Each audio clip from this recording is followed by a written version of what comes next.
पहले के जमाना में बांस के पिचकारी से रंग खेले कैसे बने वो घड़ी पैसा ना रहे, होफड़ बांस में छेदा करके एगो डंटा के हुरे पर लुगा लपेट के कपड़ा वही में रंग डाल के आदमी वही में घुसा दे, वही में डाल के मार सकर वो हद हद रंग गिरे। एक घड़ी तो प्लास्टिक के पिचकारी से आदमी रंग के तो पूछ पूछ कर भूल गिरा था, दरिये गिर जाता और धार मरला से इतना तेज कि चनवा की छाती पर रंग के धार लगल, चनवा के मुरझा गल गिरिए। कल सरे हिर बहिर के जा का पिचकारी का रंग मरले हुआ तुम्हारी अंदर अगर मर्दे का पानी होके मांग में सेनूर डाल के डोला ले चल के बैठा था गौरा में तो बहादुर वही आन पर जो मरा क्या करेगी कयामत नहीं है फिकर, जन्म दिया धरा इस धरा हित मरो आवाज नब से सदा दिन कर, मौत से जंग करते सदा जंग में क्योंकि कुदरत ने दी मुझको बदले जिगर, अब सगुन हार या जीत को न देते सराहे सफर।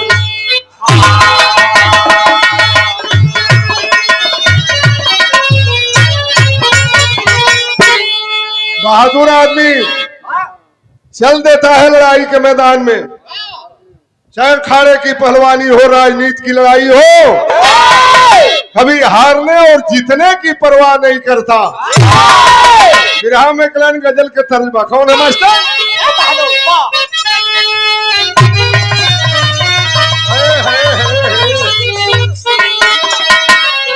शेर का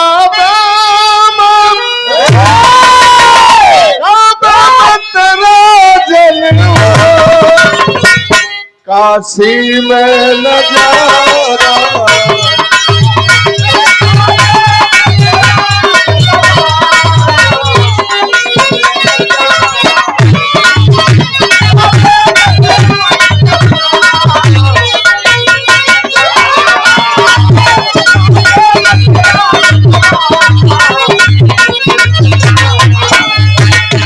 इससे बढ़िया विरहा का भाव हो कर सराहने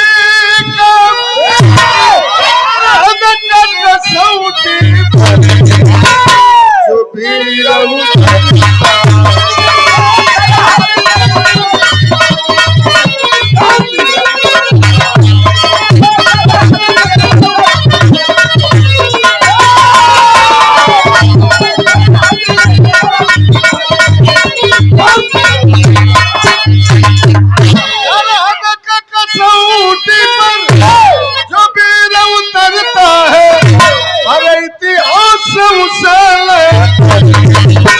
सीने से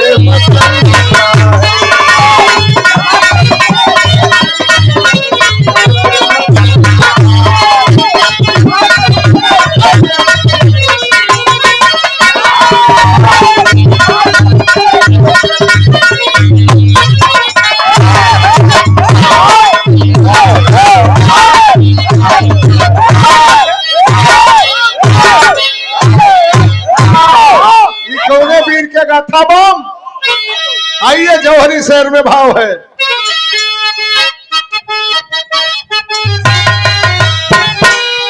अरामा के बलिया की धरती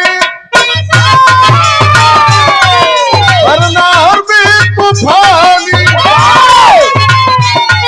अलोर भी बघेला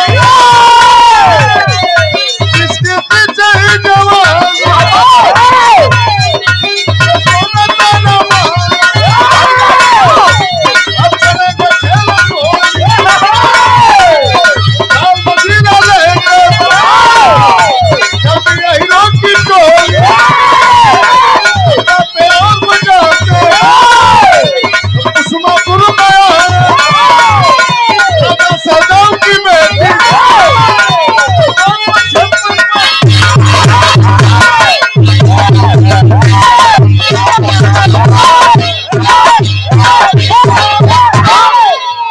गढ़गौरा गांव हमरे बलिया में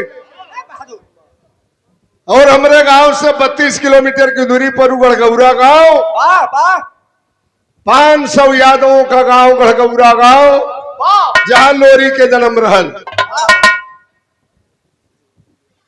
और वही गढ़गौरा गांव के बगल में बोहा के अखाड़ा, जहां 30 एकड़ जमीन आज भी अखाड़े के नाम से लाट बा। वही अखाड़ा पर कुश्ती होत रहल मर्दन के। उस जमाने में समाजवाद की स्थापना किया था लोरिक ने। हर जात बिरादरी के पहलवान अखाड़े पर लड़त रहलन। गढ़गौरा गांव के नवाहा मिल के गईलन वो अखाड़ा पर लोरी के पास। कला हर साल होली गौरा में खेलल जाला। ये साल होली खेले चलल जाई कुसुमापुर। फगुनहटा के महीना बड़ा रसदार महीना हो। पुरवा हवा के झोंका चलत रहल। लोरी के करिहाई में ढोलक भला झाल मजीरा लेके चल रहलन होली गावत कहवा। कुसुमापुर के राजा सहदेव के बेटी जेकर नाम रहे चनवा। इतनी सुंदर इतनी सुंदर इतनी सुंदर कितनी हो। लोरिकायन बतावले जी यह चनवा के जन्म भइल मेघ सवा पहर सोना बरसरल। वो चनवा के हल्ला रहल और झुंड बनाई के गढ़गौरा गांव के नवाहम लोरी के करिहाई में ढोलक बांध दिलन और झाल मजीरा लेके होली गावे चल दिलन। चलने तो बिरहा में वो तरज बदल। हरे राम तनी आओ नीचे से।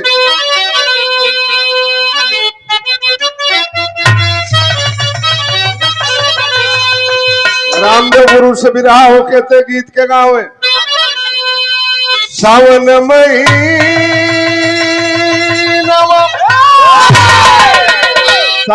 महीनवा सवनैया निकला गेली। अकाला तिलक लोक गुरु निकला गेली। रस रस झूलली झूलनवा राधा हो राधा मन मोहे।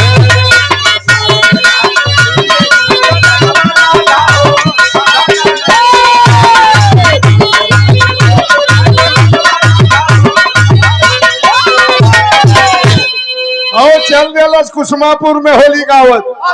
कुसुमापुर पहुंचल मरदन के लसकरिया। लड़ी गईली कोठवा पे नजरिया बाबू मनवा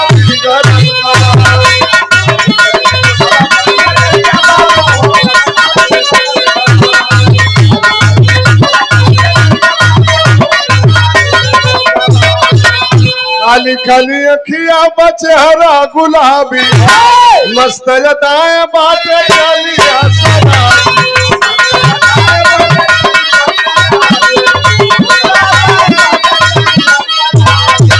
रस रस बहेली बयरिया बाबू हो मनवा बिगड़ल गवा।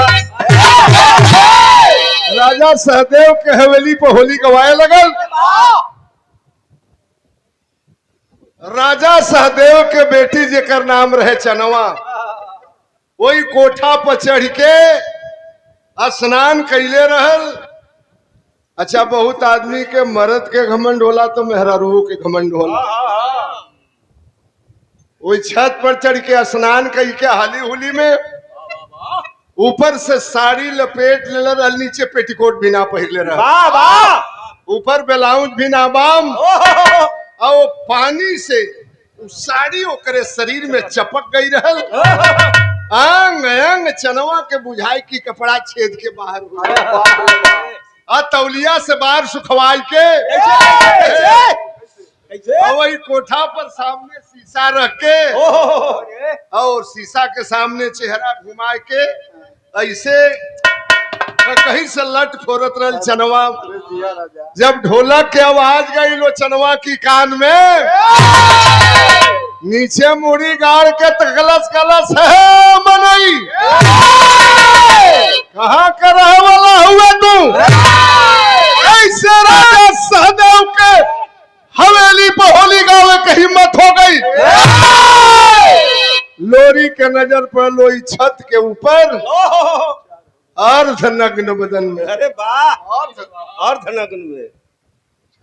राजा के इकलौती बेटी चाली मशीन तो पड़े। मौसमी हवा के आनंद लेत बा। लोरी के जब नजर पड़ल चनवा पर, चनवा के नजर पड़ल जब लोरी पर, जब हीक भर देखल, हीक भर जोना चीज के आदमी खूब पसंद से ओके जब देखेला तो ओके हीक भर का जला मन भर हिकवे बोर दलो वही में।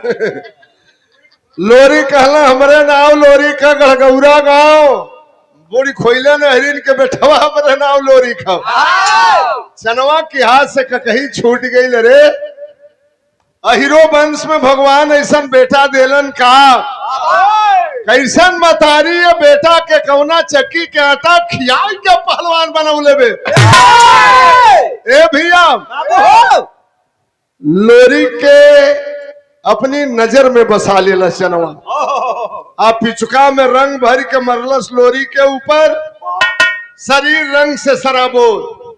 लोरी जब बांस के पिचकारी में रंग भर के बांस के लोरी को वादा कैलन तो से हम बियाह करब। देखा प्यार के कोनो समय सीमा ना बा। प्यार कब के करा से हो जाई।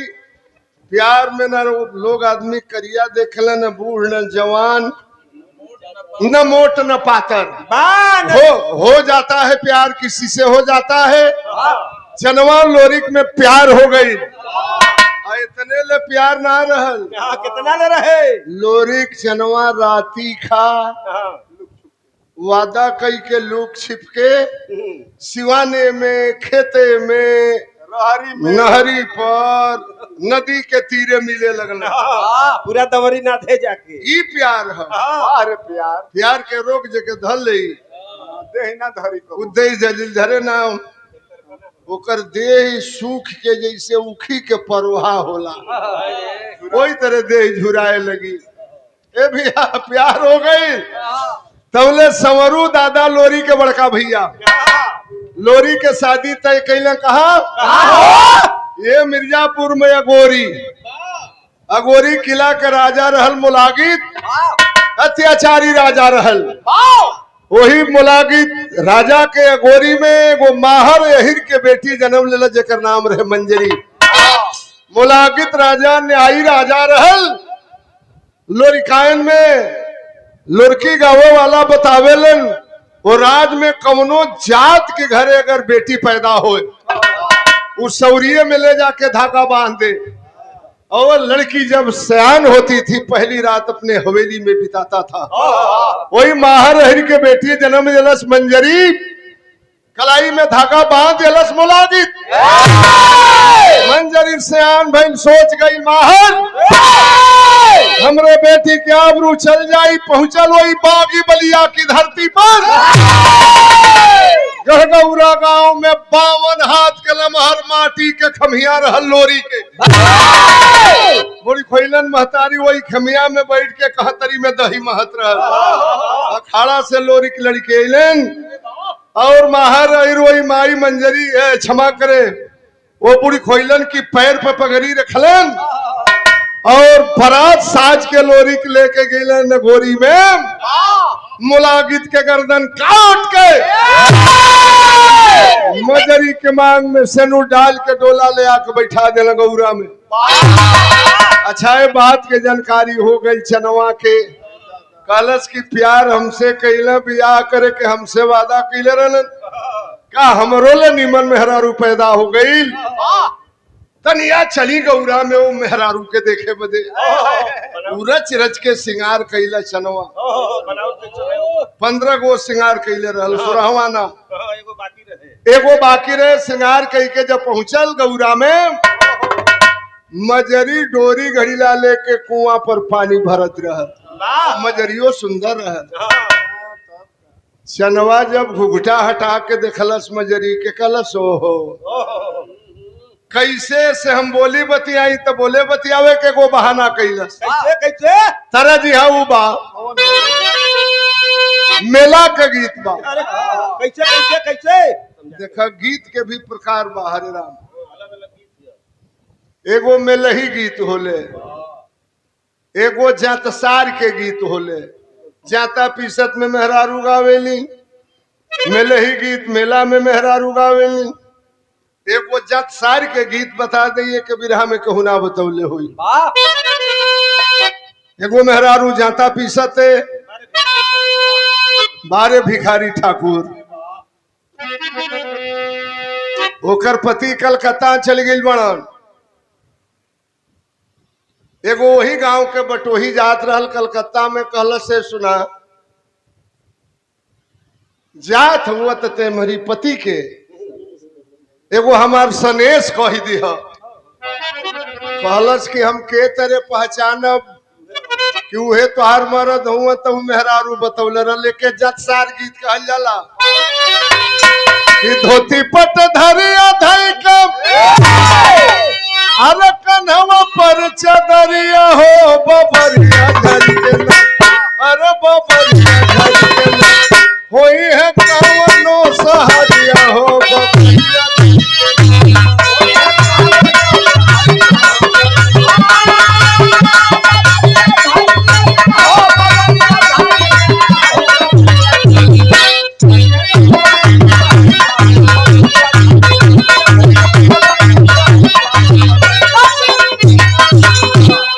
जय बाबू की ओर से अपना मेडिकल स्टोर सलाहाबाद ये 200 रुपए का पुरस्कार। भैया के बहुत बहुत धन्यवाद। आप सब भाई लोगों के नमस्कार प्रणाम। भाई गौरी बात कलश करेजा छू देवे वाली बात कि पड़ोसी के थरिया डाली बात तार करिया हो लहरिया उठे, अरे लहरिया उठे रहते करते जवनरिया हो लहरिया उठे।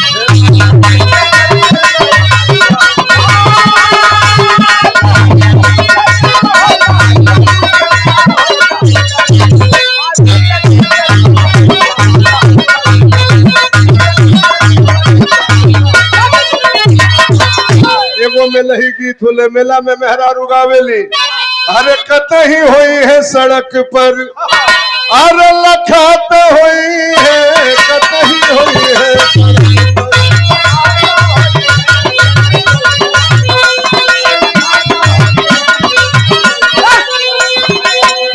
कतही होई है सड़क पर, लखत होई है रे गाल दाब के रुमलिया, अरे गाले दाब के रुमलिया हुई है।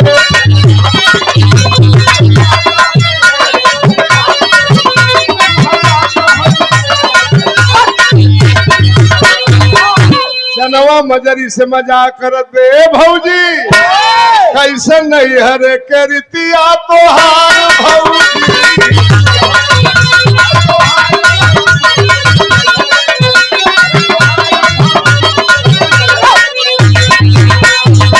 साझे घर में भर कुआ ना बजार भौजी, कैसे नहीं हरे के रितिया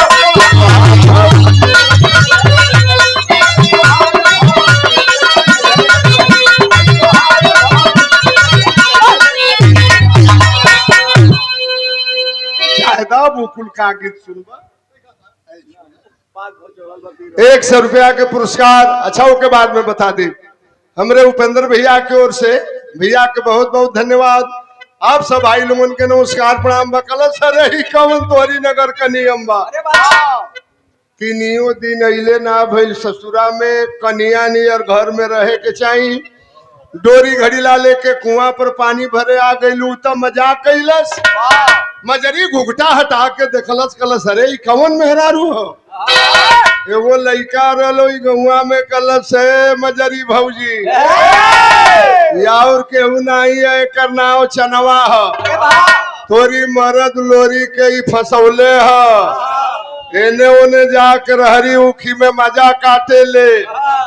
मजरी कलस है कलस अरे हमारी नगर के तई नियम तोहरी नगर के कवा नियम। दिन में भैया रात के सैया बना के खटिया पर सुतावेलू, काट के बोली चनवा मैं तुमको सबक सिखा दूंगी, की आगे में धू धू कर तुझे जला दूंगी।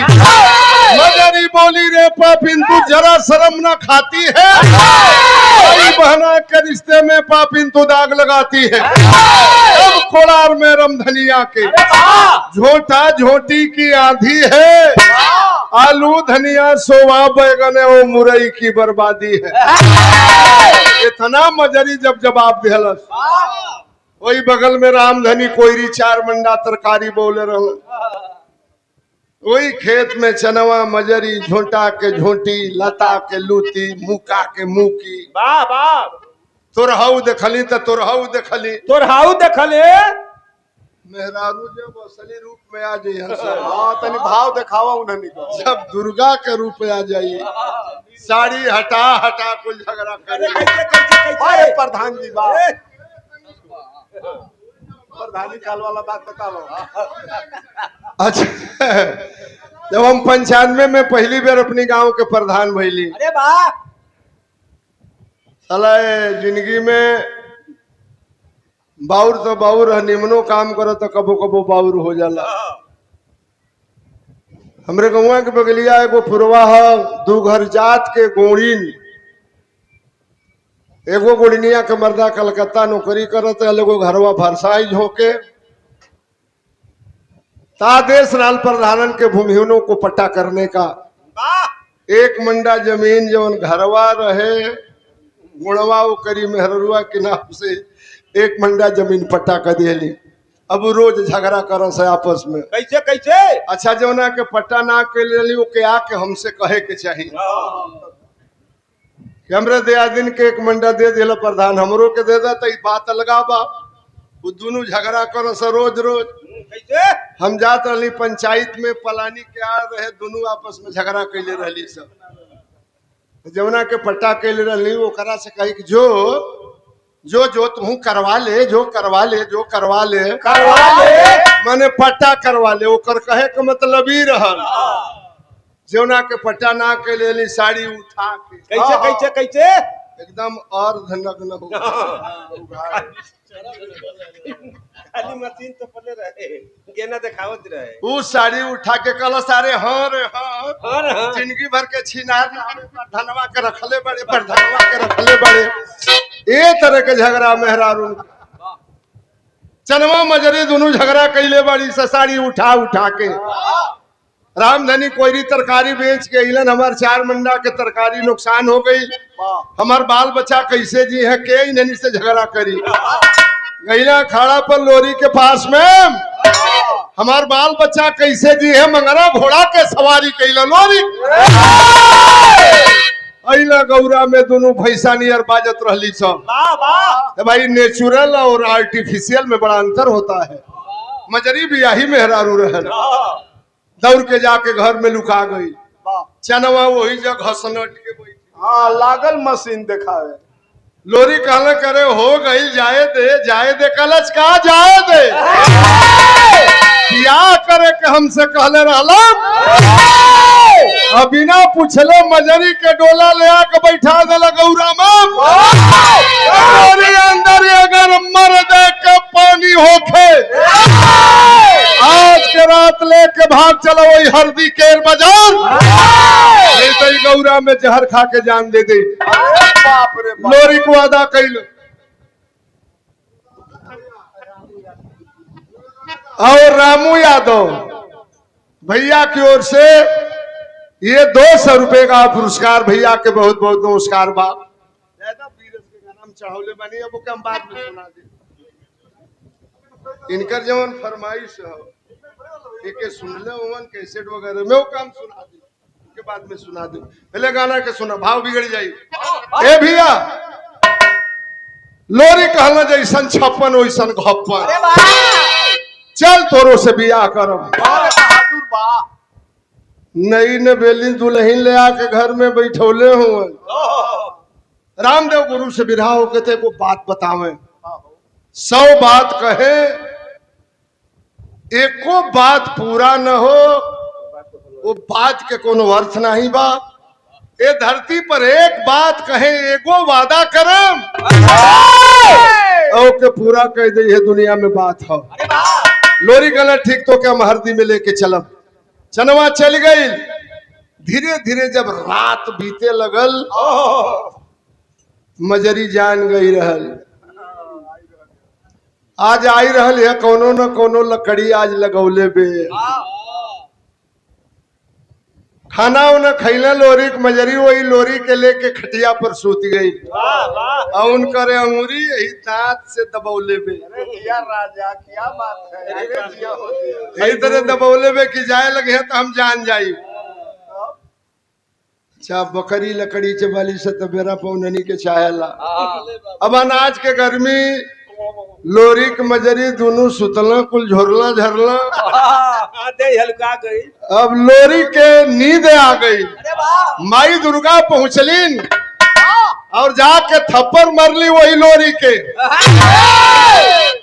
यहाँ चादर तान के सुतल हुआ वादा कैले हुआ चनवा से वही बोहा की अखाड़ा पर पाकड़ के पेड़ के नीचे बैठ के चनवा ताकत में रात के 11 बजत बाम यहाँ तू सुतल हुआ। लोरी के नींद टूटल की वादा कैले रहने की पाकड़ के पेड़ के नीचे 11 बजे आ जाइए वही से तो के लेके चल भरदी में मुटकी गोजी उठौला लोरी और चल देहलन मिले बदे।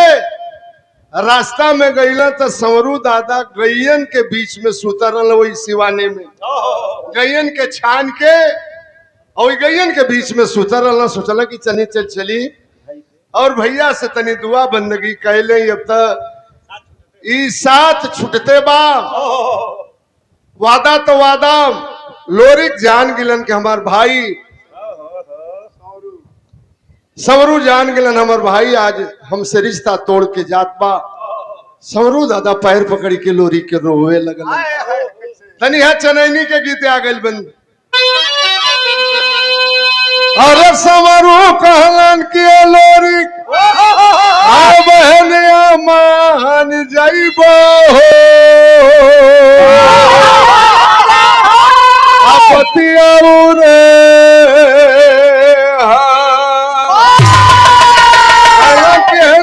मजरिया रोवती होई रे आजा हकी के गऊ पर जाइए हो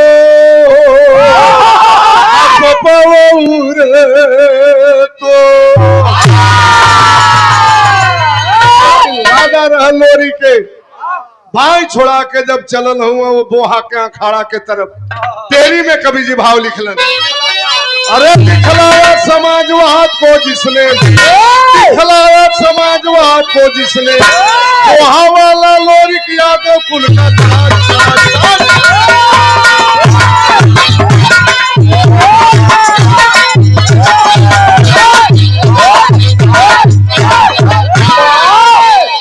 जलन वही बोहा के अखाड़ा पर अंधरिया रात वही पेड़ के नीचे चनवा बैठ के रोवत रहा। ओकर टिकुली अनहरिया रात में बिजली नियर चमके। अनहरिया रात के 12 बजता लोरी का जब चनवा आमने सामने भइलन अकवारी में पकड़ लेला चनवा लोरी के तब तक मोटर भोई भोई बोले लगा। भैया चनवा के लेके जब वहां से हरदी के जब चढ़ाई की देखा कितना लोहा लेवे के पड़ल। भाव है मास्टर। अरे लोरी तोलना बिलवा कैला नवा मनवा पागल बा।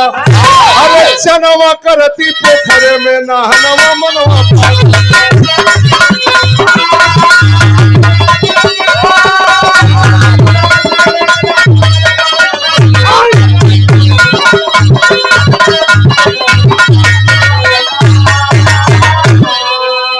वहां से लेके जब हरदी की ओर चलल हुआ लोरी रास्ता में वो राज रहल विजयगढ़ राज आज भी बा और राज के राजा रहल विजयमल।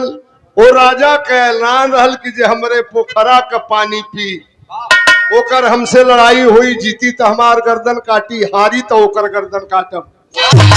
पहले कर जब वो सारे बकलंडे रहलन आदमी पोखरा कुआं खुनवावेलन दूसरा के पानी पिए बदे कला हमरे राज के केहू पानी पी सकेला दूसरा राज के मनई पानी पी नहाई ओकर हमसे लड़ाई होई जीती तो हमार गर्दन काटी हारी तो ओकर गर्दन काटब। चनवा के प्यास लगल जाके वही पोखरा में पानी पिए लगल दौड़े सिपाही लेके नंगी तलवार हो, काट लो साले की गर्दन को, न मन में किया विचार हो। हथियारों से लैस रहो मर्दन हवा मन हवा पागल बा, काट काट लोरी कइले खरिहनवा मनवा।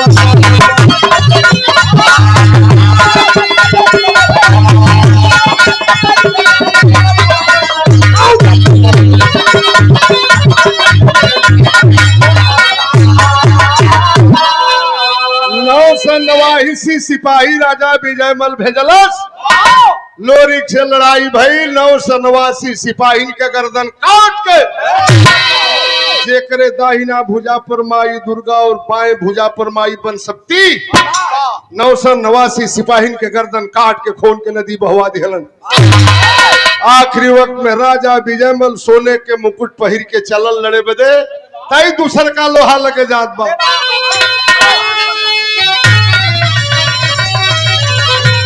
अरे बड़ बरदानी लेके विजयिया, अरे छनही में दुनिया के करे जो संघार, अरे बोहावाली माटी के बताया परिवार, पहले न पैरी पकड़ते हवा, अरे मौका मिले पर कोई पापी नहीं बची है, यार चाहे जब मारा जाए वो करे के बहार, चढ़ौले बाबी जइया, अरे जरे लागल दो हिलोरी भाई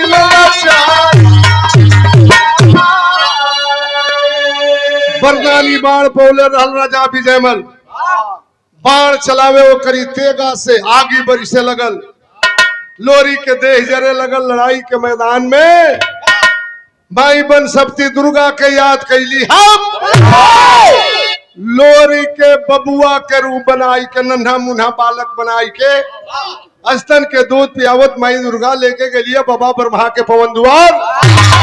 राजा विजयमल के बरदानी बाण कटवाई के दोबारा जब लेके उतर लिया लड़ाई के मैदान में, बिजली वाला बाण खींच के मरला लोरी, राजा विजयमल के गर्दन कट के जमीन पर गिर गई। वहां से जब आगे लेके लोरी चलल हुए चनवा के, देखा तीसर का लोहा लड़ाई लगे जात बा, कहा गई लन?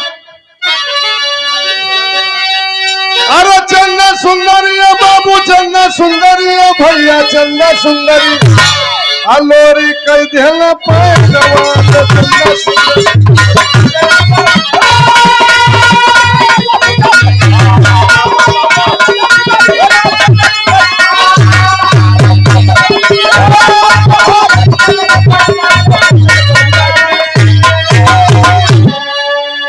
खाले पड़े लेके लोरी चनवा के जात हुआ, शिवधर देखले लोरी के संग चंदा पनीनार, रे पापी ना शर्म किया ना मन में किया विचार, गंदा भैया तोरे मन वाले चंदा सुंदरी। वही रास्ता में शिवधर पहलवान के रहे शिवधर, पहला बियाह चनवा के शिवधर पहलवान की संग भई रहा। लोरकी बड़ा घुरिया के चले कैसे? शिवधर पहलवान कहाँ करलन? कहाँ के हो? हमरे बलिया में रसना शहरबा, गाजीपुर में कासिमाबाद, दोनों के बीचों बीच सिलहटा गांव, सिलहटा गांव का रहे वाला शिवधर पहलवान बहुत भारी पहलवान भी, गोरू के चरवा रहे। चनवा के पहला बियाह शिवधर पहलवान की संग भई रहे। लोरिकायन बतावेलन कि शिवधर पहलवान शंकर जी के भक्त रहलन, उनकर भक्ति कैलन, शंकर भगवान प्रकट भइला, कहला पहलवान वरदान मांग ल। शिवधर पहलवान सोचला कि कौन वरदान मांगे, चारू का गवना होखे वाला बा, उहे वरदान मांगी जवन सुहाग रात के दिने काम करी। कहला भगवान जवन वरदान मांगब दे देबा, कहला ने वो मस्त मांगो पहलवान, कहला तब उहे वरदान दे दा कि ये धरती पर जितना मनई हुआ सबसे बड़हर 2-4-10 हाथ के लंबा हमार लिंग हो जाए। शंकर भगवान सोचल ईसन वरदानी काहे मांगत बा, कलन जा इहे होई। लोरिकायन बतावल कि शिवधर पहलवान के लिंग इतना बड़हन रहे, कितनी हो कि वो करा के पकड़ के आगे से खींच के खींच के 2-4 बार कमर में बांधे वाह बाहर शिवधर ओकरी बाद बांचे तक घोरिया के 2-4 बेर पगड़ी बांधे वाह तब वो तब वो साला ऊपर एंटीना नियर बवाई रहे कहीं कहीं के लोरिकान बतावले कि शिवधर पहलवान जब जाए गोरु भैंसी के चरवाही में चरवाहन के मन करे कि पहलवान आम खाए के मन कैले बा का करें तब चित्ते सूत के आ वही के टाइट कके वो दे आ गोद दे पाकल आम गद दे नीचे गिरिया वाह अधपक को अधरसा आम ना गिरे तनी झड़हेर के मारे त डाली उल सहिते टूट के नीचे गिर इतना दम रहलो मर्दे की लिंग में बारे भाई बा वही रास्ता से शंकर जी पार्वती जी जात रहला आम गोदत बा पार्वती जी कहली ए जी कौन मशीन हो ये न केरा पेरेले उ त जानत रहलो भगवान के हम ही वरदान दे लेंगे रे छोड़ा वो मशीन के फेरे मत फंस जाइबू नहीं एंटीना नियर खड़ा बा ई कौन मशीन हो शिवधर पहलवान देखा विपरीत बुद्धि से विनाश काले गमन जिसका हुआ उसका चूर भी हुआ उठ के बैठलन शंकर जी पार्वती जी भागे लगलन तो वह वरदान दिले रहलन लखेदे लगलन शिवधर पहलवान एका झड़ा मरले भी बा वही मंदिर में जाके लुका गए लिंग से मंदिर के लपेट के खींचलस मंदिर में टूट गए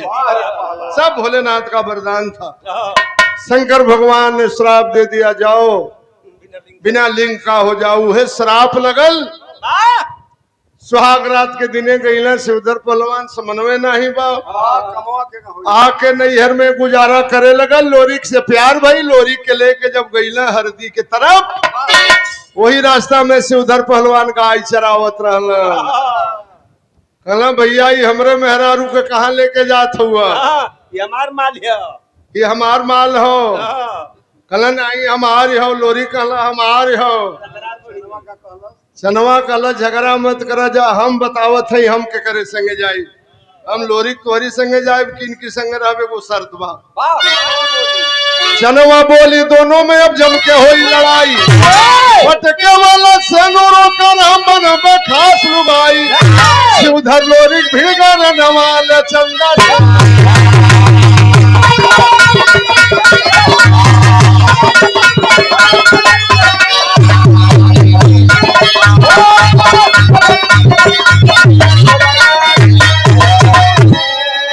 शिवधर पहलवान में लोरिक में लड़ाई भइल शिवधर पहलवान पटका गईलन कहलन जो भैया लोरिक ये खुदे तू तोहके लेके जाते जा से दोनों हरदी में फरुहा से छील के रसगुल्ला खा सो अब हमार कोनो मतलब नहीं बा भैया वही हरदी में लोरिक और चनवा के तन से चंद्राजित के जन्म भइल या रहा यादव वंश के बहादुर लोरी का दस्तान तो आखिरी लाइन में कवि का भाव है